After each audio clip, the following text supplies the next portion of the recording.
जिस भागवत को आप सुन रहे हो ना, इस भागवत को बनाया किसने? इस भागवत को बनाने वाले श्री वेद व्यास जी हैं।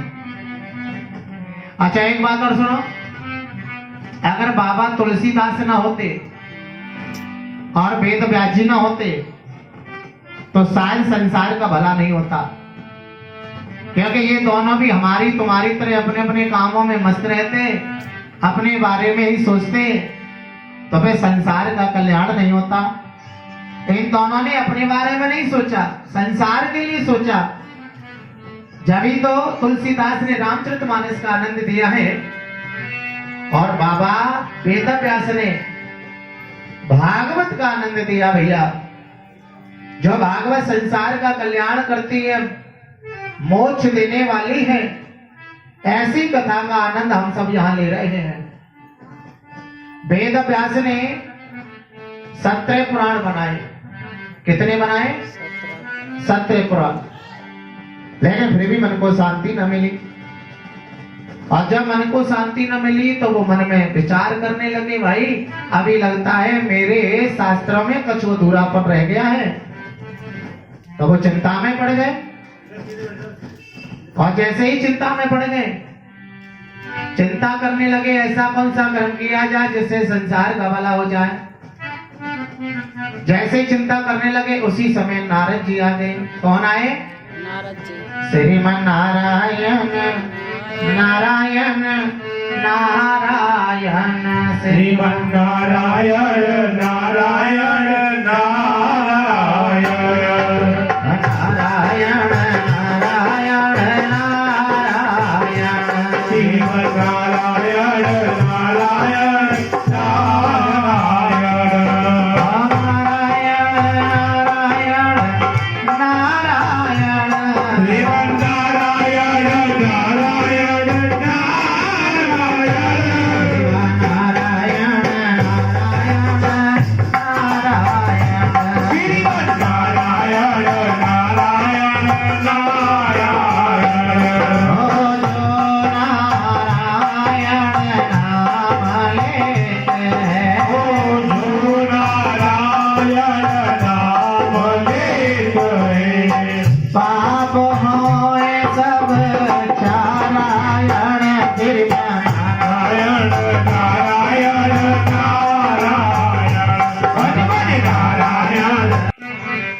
सामने वाला दिखाई नहीं दिया महाराज। और जब सामने वाला दिखाई नहीं दिया तो आज नारद ने व्यास जी को जाने के प्रणाम किया। अच्छा एक बात बताओ, जाका हुआ आदमी टेंशन होता का तो वो सामने वाले दिखाई ना दे, को आए रहो को जाए रहो, अपनी टेंशन में ही माँ तो फटो रहे महाराज। अच्छा है क्या नहीं कि ये चिंता। लेकिन एक बात सुनो, शास्त्र कहता है चिता मुर्दे को जलाती है लेकिन चिंता जिंदे को जला देती है। जितनी चिंता करोगे, जितनी टेंशन करोगे, उतना ही संसार में तुम बर्बाद हो जाओगे। चिंता नहीं करनी, हमें केवल चिंतन करना है। जब जब चिंता आए, जब जब भगवान का चिंतन करते रहोगे तो तुम्हारे जीवन में आनंद ही आनंद होता रहेगा। प्रेम से बोलो जय जय श्री। आज व्याजी चिंता में है, और जैसे ही व्यास जी चिंता में है, नारद जी ने प्रणाम किया। व्यास जी रो पड़े, बोले हे प्रभु आपने हमें प्रणाम किया, हमें तो आप जैसे संतों को प्रणाम करना चाहिए। लेकिन आज नारद जी ने कहा तुम्हारे इसमें कोई दोष नहीं है, तुमका चिंता गलील से कौन सी चिंता है तुम्हें। जब आज नारद ने पूछा तो व्यास जी कहते हैं प्रभु मैंने 17 पुराण बनाए, फिर भी मेरे पुराणों में कोई ना कोई कमी रह गई, मेरा मन अशांत है। ऐसा कौन सा कर्म किया जाए जिससे मेरा मन शांत हो जाए। जब जाकर के नारद जी ने कहा हे व्यास जी आपको पता है आज मैं तुम्हें पहले अपने पूर्व जन्म की कथा सुनाता हूं, अगले जन्म की। मैं अगले जन्म में एक दासी का पुत्र था। दासी का पुत्र होते हुए मेरी मां दासी का काम किया करती थी। एक बार हमारे गांव में 4 महीनों के लिए महात्मा जी आए, सप्तऋषि आए सत्संग करने के लिए। चतुर्मास के लिए। तो मेरी माँ रोज सत्संग में जाती, मुझे भी साथ ले जाती, और मेरा मन सत्संग को देख देख करके मेरा मन सत्संग में लग गया। जब मेरा मन सत्संग में लगा तो 4 महीने होने आए, महात्मा जाने लगे। मैंने महात्मा जी से कहा, प्रभु जी मुझे भी अपने साथ ले चलो।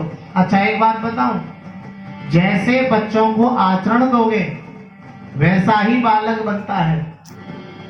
अगर टीवी दिखाओगे तो टीवी में रहेगा, मोबाइल दिखाओगे मोबाइल में रहेगा, खेलकूद में रखोगे खेलकूद में रहेगा, नाटक दिखाओगे तो नाटक ही करेगा, फिल्म दिखाओगे तो डिसुम डिसुम करेगा, आगे बड़े होकर के फिर तुम्हें वृद्धाश्रम भेजेगा।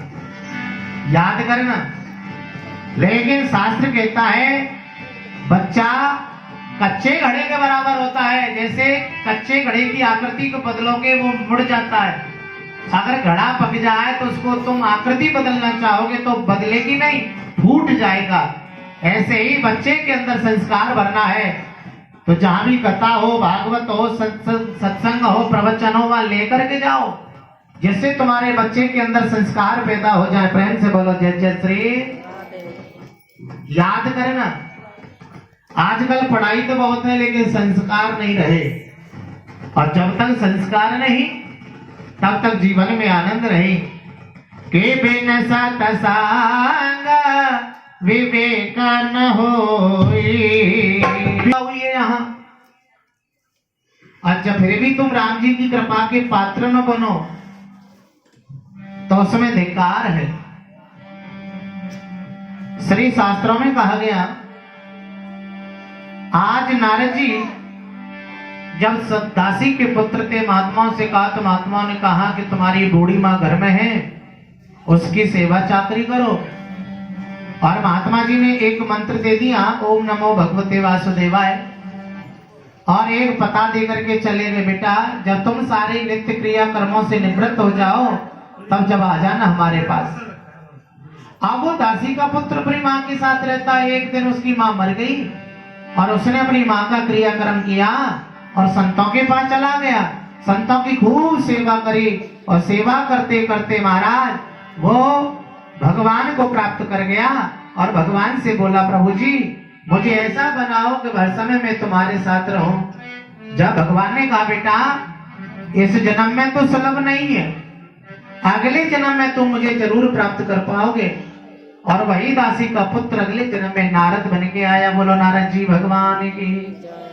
ये भी परम ज्ञानी है, परम ब्रह्म है। याद रखना, जब तक प्राणी संतों की सत्संगति नहीं करता, जब तक उसके विवेक नहीं होता। के प्रथम भगत संतन कर संगा और दूसरी रत मम कथा प्रसंग। संत ही गुरु ही हमारे मार्गदर्शन करने वाले हैं। जब तक संत नहीं, जब तक भगवान की कथा भी आनंद नहीं होती है महाराज। शास्त्र में कहा गया है कि पहले संतों की सेवा करो, जब कहते हैं फिर भगवान की कथा का आनंद लो। प्रेम से बोलो जय जय श्री। आज नारद जी ने वेद व्यास जी को 4 मंत्र दिए। अब नारद जी चले गए, अब व्यास जी मन में विचार कर रहे हैं 4 मंत्रों का क्या करूं। ये कलयुगी प्राणी तो मंदबुद्धि है। उन्होंने विस्तार करना प्रारंभ किया और 4 मंत्रों के 18,000 मंत्र बना दिए। कितने मंत्र बनाए? 18,000। 335 अध्याय बनाए, 12 स्कंद बनाए। जब जाकर के ये भागवत की पोथी बन के तैयार हुई महाराज। अच्छा एक बात और सुनो, श्री शास्त्र में कहा गया, अब भागवत बन तो गई है लेकिन व्यास जी के दिमाग में है। अच्छा कोई चीज काऊ के दिमाग में होती है तो वो वही के संग चली जाए ना। अगर कोई काऊ कर्जा दे के मर जाए तो भाई दिमाग में चली जाए बात, फिर बाद में कोई पूछ व्यवहार होना है। अगर आदमी मरवे तो पहले लिख जावे कॉपी में, डायरी में, भैया फलाने पे इतनो कर्जा, फलाने पे इतनो कर्जा। तो फिर बाद में घर वाले देखो, अरे बाबा तो इतने पैसा भैया लेके आओ। तो जो चीज लिखी जाती है उससे पता चलता है, उसी से प्रचार होता है। और जो हमारे दिमाग में है वो तो हमारे साथ ही चली जाएगी भाई। अब ब्याज जी को चिंता भाई कि दिमाग में भागवत तो बन गई, अब जाए लिखवे वालों को मिले, मैं तो बड़ो बूढ़ो है को, मेरे तो हाथ कांपे पैर कांपे, ने को अक्षर टेढ़ो मेढ़ो है को। तो अब ब्याज जी ने मन में विचार किया तो उस समय श्री गणेश जी महाराज आए। कौन आए? गणेश जी आए। गणेश जी ने ब्याज जी से पूछा तुम क्या चिंता कर रहे हो? बोले महाराज भागवत तो बन गई है पर लिखवे वाला कोई ना मिल लो। गणेश जी कहे हम लिखवे को तैयार है पर एक क्षण खाली नहीं बैठेंगे, हर समय लिखते रहेंगे। लेकिन ब्याज जी कह रहे एक बात बताऊं प्रभु जी, कथा में जो उचित है वही लिखना है, जो अनुचित हुआ पे थोड़ा सोच विचार कर लियो, मत डायरेक्ट लिखत चले जाओ। है क्या गलत है क्या सही है? गणेश जी बोले ठीक है ठीक है। अब 100 मंत्र बोलने के बाद में ब्याज जी ऐसा कूट मंत्र बोल देते, गणेश जी ने बुलाया टाइम लग जाता सोचने विचारे में, कब कागज हो जाए लिखू के नहीं लिखो। इतने में ब्याज जी अपने और काम अनुकूल रहते। क्यों? क्योंकि गणेश जी विघ्न हरता है। गणेश जी ने इस भागवत को लिखा है और जिस भागवत को गणेश जी ने लिखा हो वो कोई छोटी मोटी भागवत नहीं हो सकती। याद रखना, जब ये भागवत की पोथी बन गई तो इसमें 4 मंगलाचरण किए। कितने मंगलाचरण? पहला मंगलाचरण भगवान गणेश जी का किया। क्यों? के वक्रतुंड महाकाय कोटि सूर्य समप्रभा निर्विघ्नं कुरु मे देव सर्वकार्येषु सर्वदा। सभी विघ्नों को दूर करने वाले गणेश जी हैं। कोई भी पूजा पाठ करे, कोई भी शुभ कर्म करे, सबसे पहले गणेश जी का नाम लिया जाता है। अच्छा गणेश जी का नाम क्यों लिया जाता है? याद रखना, अभी एक मंत्र बताया था, सर्व तीर्थमयी माता सर्व देवो पितामह। सभी तीर्थों से बढ़ के माँ है और सभी देवताओं से बढ़ के पिताजी है। याद करना, एक बार सबरे देवतन में होड़ है गई कि भैया हमारी पूजा पहले हो, हमारी पूजा पहले हो। तो एक बात कही भगवान शंकर ने कि जो पृथ्वी की परिक्रमा लगाएंगे पहले आ जाएगा, भाई की पूजा सबसे पहले होगी। बोला ठीक है। अब सबरे देवता चल दिए अपने अपने वाहन लेंगे, कार्तिकेय गए मोर लेंगे भैया, कोई कछू लेके जा रहा हो, कोई कछू लेके जा रहा हो। गणेश जी चुपचाप बैठेंगे, बोले मेरी सवारी कछू है, हौले हौले चले गो, जाने कितने दिन में लौटे के आवे गो। अब गणेश जी ने अपनी बुद्धि से काम किया। गणेश जी ने मन में विचार किया, माता पिताओं के पास आए, माता पिताओं को पास में बिठाया और 7 परिक्रमा लगाई। कितनी परिक्रमा? 7 परिक्रमा लगाई। माँ पार्वती बोली बेटा अभी तू यही है, सबरे देवता गए, तू कब तक जाएगा, तू पीछे रह जाएगा। अरे जाकर के पृथ्वी की परिक्रमा लगा के आ पहले। आज गणेश जी कह रहे मैया तू एक परिक्रमा की बात कर रही है? अरे मैंने 7 परिक्रमा लगा ली। बोले कहा ना कैसे लगा ली?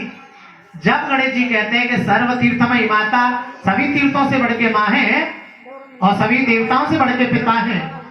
जिसने माता पिता की सेवा कर ली, माता पिता की परिक्रमा कर ली, उसने सारे तीर्थों की परिक्रमा कर ली।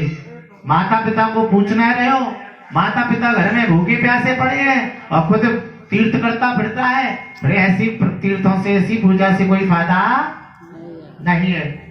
उस भगवान गणेश का मंगलाचरण पहले किया। दूसरा मंगलाचरण सरस्वती मैया का। तीसरा मंगलाचरण गुरुजी महाराज का, क्योंकि सरस्वती के बिना ज्ञान नहीं होता और गुरुजी के बिना ज्ञान का हमें उद्भाव नहीं होता। और चौथा मंगलाचरण किसका किया पता है? जिस भागवत में प्रधान देवता है, जो भागवत के प्रधान देवता भगवान कृष्ण का। बोलो कृष्ण भगवान की। भाई जैसा ही कर भाई, मैं गले खैरो, मेरो माइक सही कर भाई, पहले मेरा बोलो खैरो जी और आवाज से। हे नाथ नारायण वासुदेवा कृष्ण गोविंद हरे मुरारी, हे नाथ नारायण वासुदेवा, हे नाथ नारायण वासुदेवा, हे नाथ नारायण वासुदेवा। कृष्ण गोविंद हरे मुरारी, हे नाथ नारायण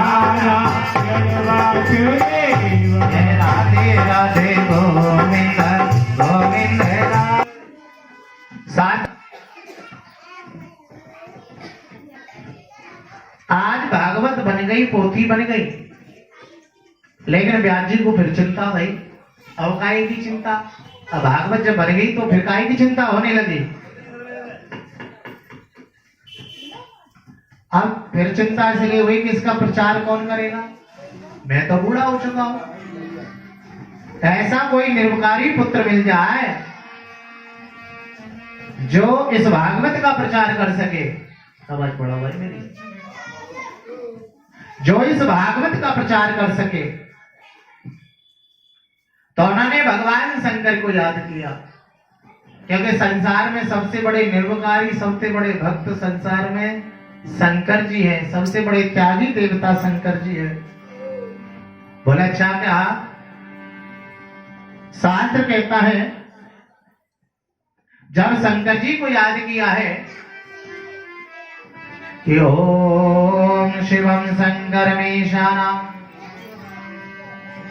द्वादशाधि त्रिलोचनम ओमया सहितम देवम शिवमवाहयाम्यहम्। भगवान शंकर को याद किया, और जब भगवान शंकर को याद किया, भगवान शंकर जी आए, बोले क्या चाहते, बोले हमें तुम्हारे जैसा पुत्र चाहिए। भगवान शंकर बोले नहीं, मैं संसार में नहीं आना चाहता।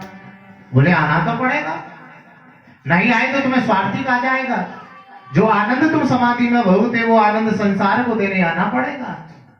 अब शंकर भगवान बड़े चक्कर में पड़ गए, कहते ना भक्त के बस में है भगवान। अब शंकर जी ने कहा ठीक है भाई हम आ जाएंगे, और भगवान को तो कोई ना कोई बहाना चाहिए आने को। भगवान ने आश्वासन दे दिया, और शास्त्र कहता है एक बार भगवान शंकर पार्वती को अमर कथा में, अमरनाथ की गुफा में अमर कथा सुना रहे थे। अमर कथा क्यों सुना रहे थे, क्योंकि पार्वती की हटती, क्योंकि नारद जी ने आकर के पार्वती को भड़का दिया था कि किसी तो देवता के गले में मोतियों की माला है, कोई रुद्राक्ष की माला पहनता है, कोई सोने चांदी की माला पहनता है, कोई मणियों की माला पहनता है, लेकिन हमारी एक बात समझ में नहीं आई कि भोलेनाथ के गले में रुंडों की माला कैसे है। अब नारद जी तो काम करके चले गए, बोले चल में भी फायदा है, मैंने आधा काम कर दिया, अब आधा काम पार्वती अपने आप कर लेंगी। अब नारद जी तो चले गए, लेकिन पार्वती भूल के बैठ गई। बोले जो बाहर के लोग आकर के हमसे पूछ रहे हैं, आज तक हम घरवाली होते हुए आज तक इन्होंने हमें नहीं बताया, आज मैं पूछते रहूंगी। बैठ गए, भूल गए। भगवान शंकर की समाधि टूटी। अच्छा, और बार समाधि तोड़ते महाराज तो पार्वती पूजा करती, आरती करती, वंदन करती, पति की सेवा करती, और आज समाधि खुली है तो भूल के बैठ गई है। भगवान शंकर बोले बात क्या भैया। अच्छा एक बात बताऊं, आदमी अगर भूल जाए ना तो बाकी चेहरा की बनावट अलग आ जाए, बिगड़ जाए ना चेहरा की बनावट। हाँ हंसेगा, खुशी होगा तो आनंद अलग होगा, चेहरे पे रौनक आती है, और भूल पड़ गया हम तो अलग ही सिस्टम हो जाता है। भगवान शंकर समझ गए भाई बात क्या है। भगवान शंकर ने पार्वती को छूना चाहा, देवी बात क्या है, तो सब पार्वती करिए डंड बच्चे बोले मत छुओ। बोले बात क्या बताएगी तो सही। जब पार्वती ने कहा कि ये बताओ कितना प्रेम करते हो, बोले बहुत ज्यादा। इसमें पूछने वाली क्या बात है। बोले आज मैं तुमसे जो पूछूंगी वो बताओगे। बोले सच बताऊंगा। ये बताओ कि तुम्हारे गले में ये रुंडों की माला कहां से आई। भगवान शंकर बोले कि मेरी समाधि लगने के बाद यहाँ कोई आया था क्या। पार्वती जी बोले हाँ हाँ नारद जी आए थे। भगवान शंकर समझ गए नारद पहुंचो मां गड़बड़ न हो रहे। बोले अच्छा क्या। आज भगवान शंकर कहते हैं देवी जितने भी तेरे संसार में जन्म हुए, तेरे हर जन्म का रुंड मेरे गले में है। मैं अजन्मा हूं, मेरा कोई जन्म नहीं होता। बोले क्यों। क्योंकि मैं अमर कथा का पान कर चुका हूं, अमर नाम को ले चुका हूं। बोले ये अमर नाम क्या है, ये अमर कथा क्या है। बोले राम जी की कथा ही अमर है, क्योंकि आदमी मरने के बाद ही राम का नाम लेता है और किसी देवता का नाम, न कोई कृष्ण का नाम लेता है, न कोई नारायण का नाम लेता है, न कोई भोलेनाथ का नाम लेता है, न कोई किसी हनुमान जी का नाम लेता है। मरने के बाद तो केवल राम नाम। सत्य बोलो, सत्य है। यही बोलते हैं ना। बोले राम जी की कथा अमर है और राम जी का नाम अमर है, इसलिए राम नाम ही संसार में अमर है। बोले हमें भी अमर कथा सुनाओ, हम भी अमर होना चाहते हैं। भगवान शंकर ने पार्वती को राम जी के बारे में बताया कि मरती बार राम मुखावा, अगर मरते समय भी राम जी की याद आ जाए तो हमारी मृत्यु सुधर जाए। कि राम का नाम लेकर जो मर जाएंगे, हे देवी, कि राम का नाम लेकर जो मर जाएंगे